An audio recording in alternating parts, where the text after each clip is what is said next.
Hello out there, I'm the oldest nerd. Today we're talking about The Last of Us, and a discussion my wife and I had after last week's episode where Joel is killed is that it's so unlikely that the lead in an episode is going to be killed and not come back in some way or other, that is to say through flashbacks, which is what we expected.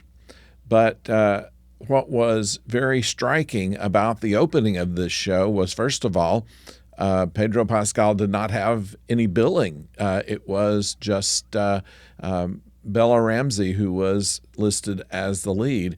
And at the end of the opening montage, which stays pretty much the same, instead of the silhouette of Joel and Ellie, there's only Ellie.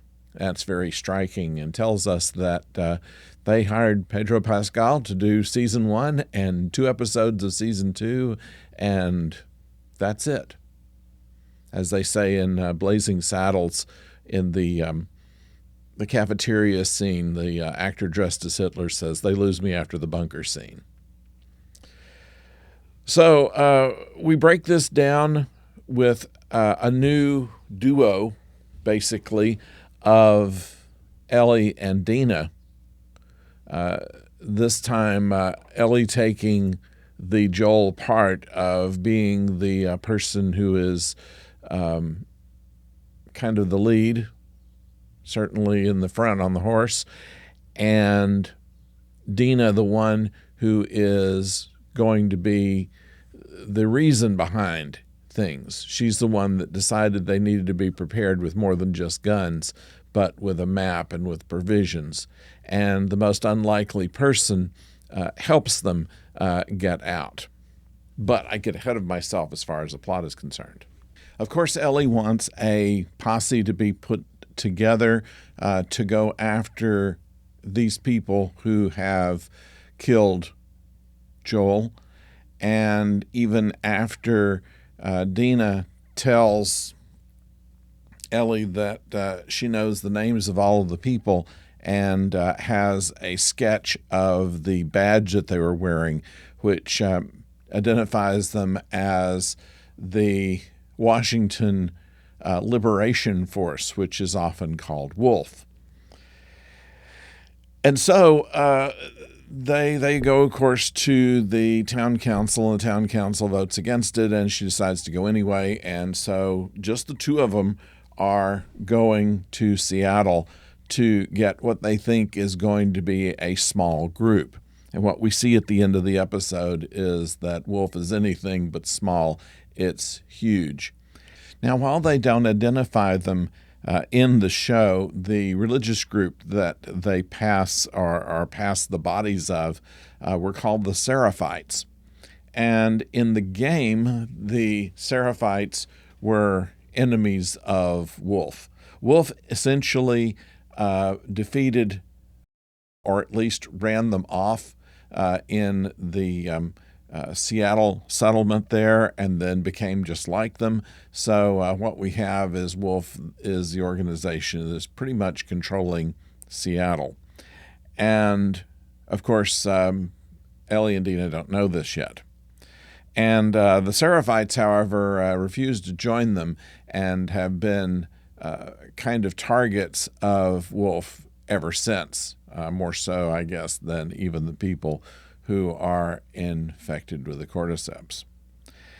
Anyway, that little background is of interest, and what we see here, though, is that we're getting away from the relative progress of being in Jackson with, once again, two people against the world, just as Joel and Ellie were in season 1 for the most part.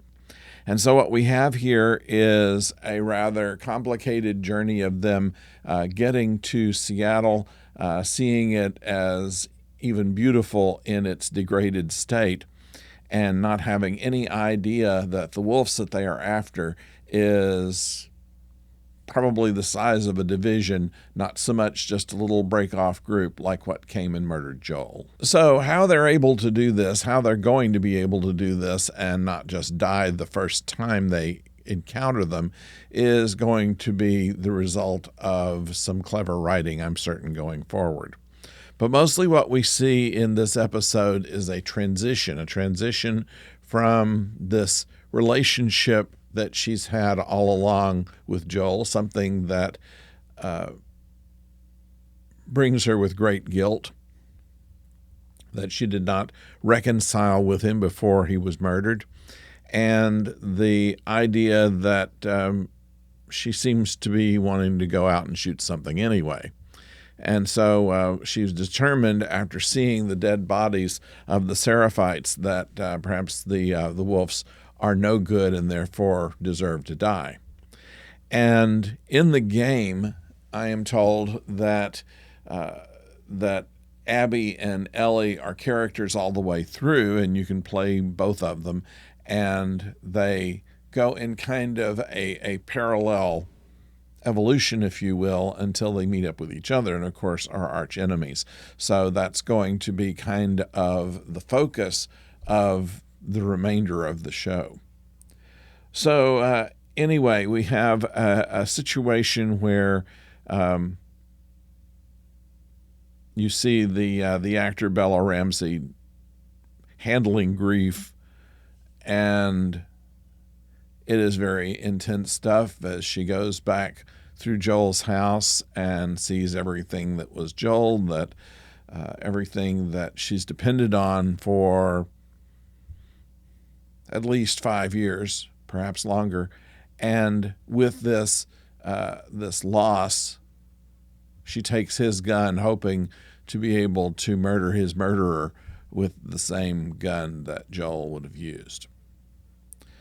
So that's kind of where we find ourselves. And despite the fact that Wolf is a very sophisticated military organization with armored vehicles and large numbers, we'll have to see just how it is that Ellie and Dina are going to be able to get through this.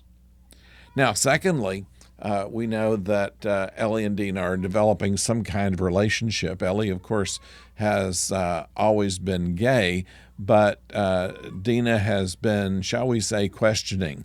And they are trying to deny feelings that they have for each other, but that looks like something that will develop as well in the framework of the fact that they have to fight for their lives for the most part. So that's what I gleaned from this episode. I figure that somewhere along the line, Ellie is going to find out exactly why Joel killed Abby's father.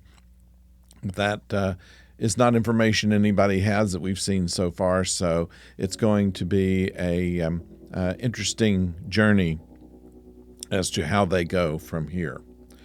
So I'd like to know what you think. Please put it in the comments below, and of course subscribe if you've not done so. I appreciate that. We do reviews on Andor, which will be coming up with 3 more episodes this week, and then also on Doctor Who, which comes usually on Mondays. So thank you for joining us. Until next time, don't go far.